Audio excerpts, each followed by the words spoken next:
Hi guys, welcome back to my channel. I'm Naval. If you're new here, you're welcome. If you're returning, you're welcome. Today I'll react to another video from, I think, let's say from previous one I reacted to. I reacted to countries England invaded, and today we'll be reacting to why invading the UK is nearly impossible. How could that be? A country that invaded other countries, now invading that country is nearly impossible. What's so special about them? Let's find out. I really want to know. What's so special about them? I'm interested. This is kind of be very educative.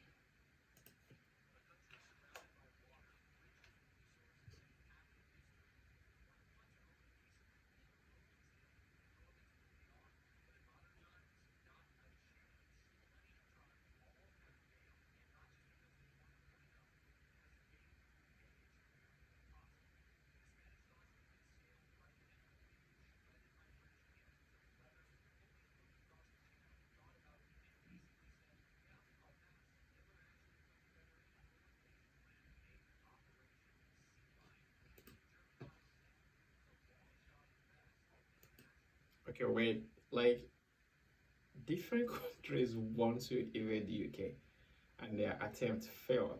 I'm thinking about one reason I saw it there is the whatever area, but it's not only England that has or like the boundary, like no.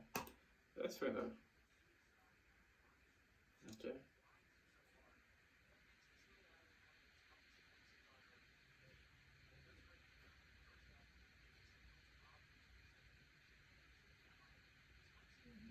Okay.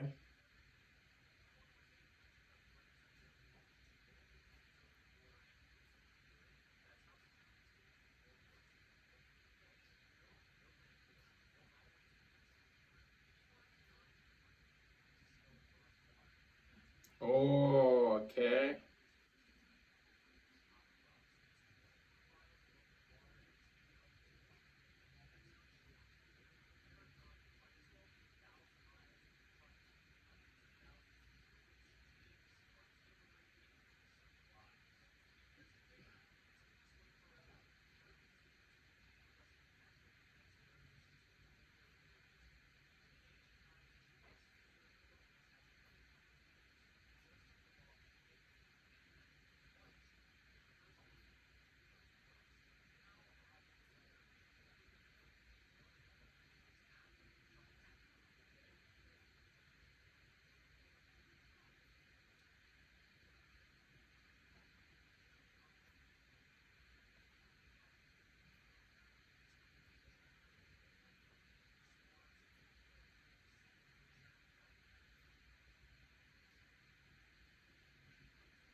The Spanish Armada found this out the hard way in 1588. They had 130 ships, thousands of men, and a plan to take England. But when they got to the Channel, storms and rough seas obliterated them. The British barely had to lift a finger. Nature did most of the work. The remnants of the Armada limped home, having achieved nothing.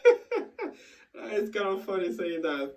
Like, something that amazed me is that this kind of channel thing, seems like they are superpower to help them like protect their country. I think they actually capitalize on that. Even today, modern warships and transport vessels still have to account for bad weather. Storms can delay operations, rough seas can slow down ships, and fog can wreck visibility, making coordinated attacks almost impossible. So, before an invading force even gets to Britain, they're already dealing with some of the worst naval conditions on the planet. But let's say they somehow make it across. Now they have to deal with something even worse. Britain isn't just surrounded by water, it's surrounded by one of the most powerful navies on Earth. The Royal Navy has been a global force for centuries. Back in the 18th and 19th centuries, it was the most powerful navy in history, controlling trade routes and making sure nobody got close to the UK without permission. Today, it might be smaller, but it's still an absolute powerhouse. At the heart of the fleet are the Queen Elizabeth-class aircraft carriers, massive floating fortresses that carry squadrons of F-35 stealth fighters, some of the most advanced jets in the world. These carriers alone give Britain global reach, allowing them to strike enemies from hundreds of miles away. Oh. Then there are the submarines. The UK's Astute-class nuclear submarines are some of the stealthiest in the world. These things lurk under the waves, completely undetectable, tracking enemy ships without ever being seen. If an invasion fleet tries to cross the channel, you can bet that somewhere a British submarine is watching them. And the second they get close, torpedoes are going in the water. And it's not just high-tech ships. The Royal Marines are trained specifically for defending coastlines and stopping amphibious invasions. These guys are some of the toughest soldiers in the world, trained to fight in the harshest conditions, and they would love nothing more than to ruin an enemy's beach landing.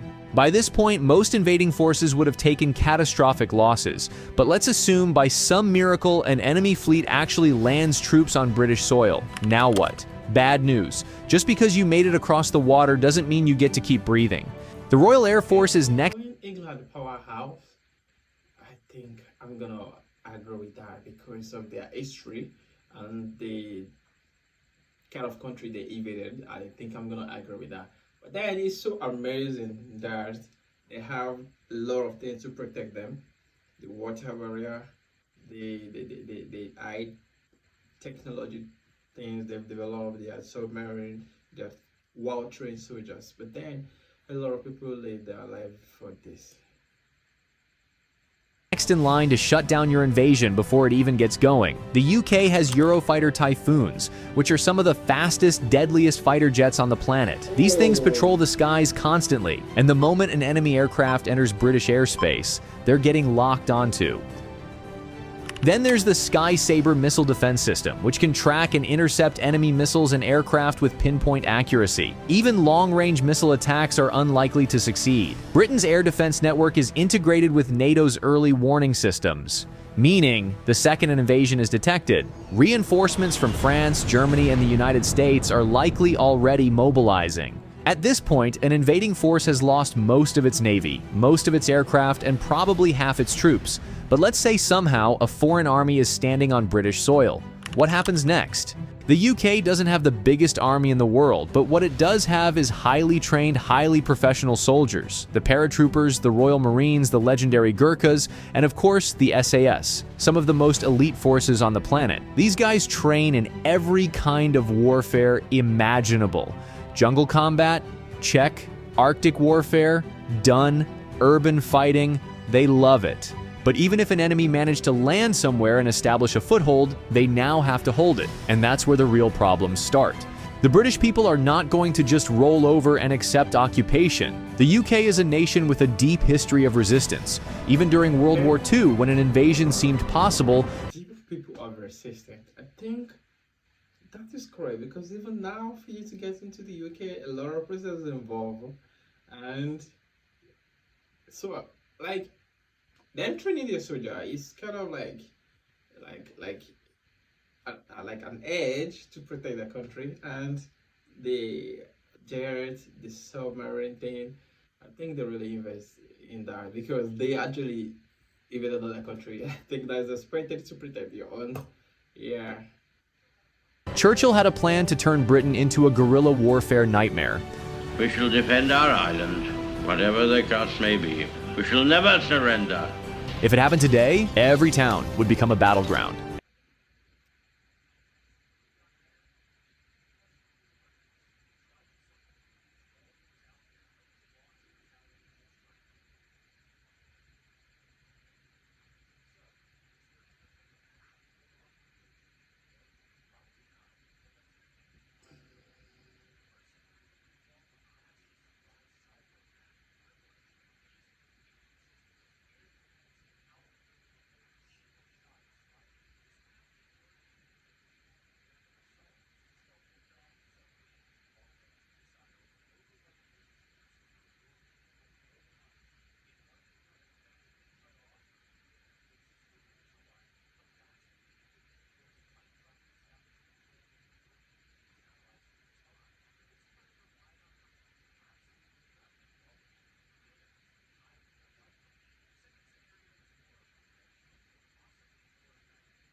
So this is smart move.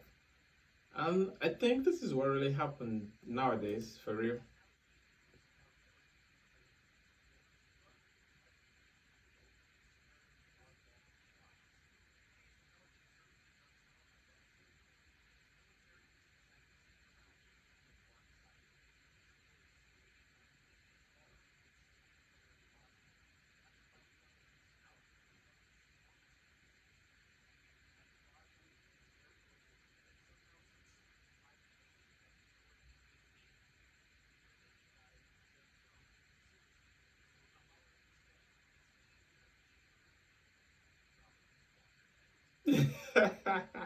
Okay, that's funny. You should book a holiday there. Don't go for war. That is a simple advice. And I don't think anybody planning war does this.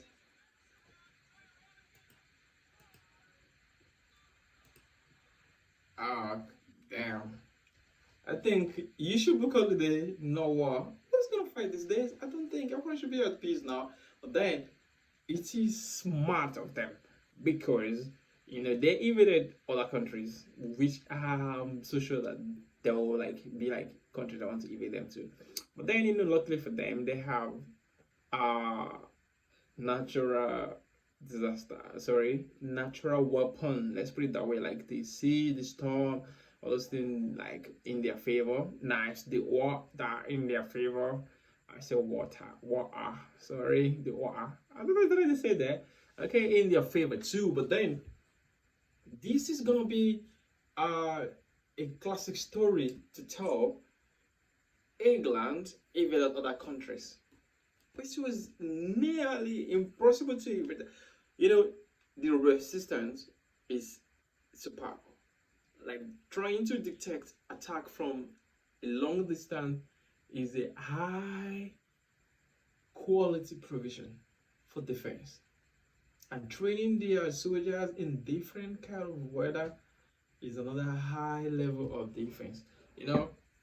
Saying England is like powerhouse, I think I'm gonna agree with that because they did a lot in the other countries. So, what is your view about this? Think about it. Do you think because they are on the island, that was what saved them? Like that made it mostly impossible, or because of the trained soldiers, or because of their high technology? I think let's know in the comment section what's your own view. And also, I think planning a political movement in the country, those sponsoring some other things in the country is what they actually use now, like to get into the country, coming like okay, want to be a peacemaker, but then I don't know. But tell me in the comment section below, how do you feel? What do you think? Do you think there's anything in the history I don't know, like I'm missing in this video? I really want to know. And tell me. Like catch you in the next video. I'm Robert. Don't forget to subscribe. Don't forget to like this video. Catch you in the next video. Let's go.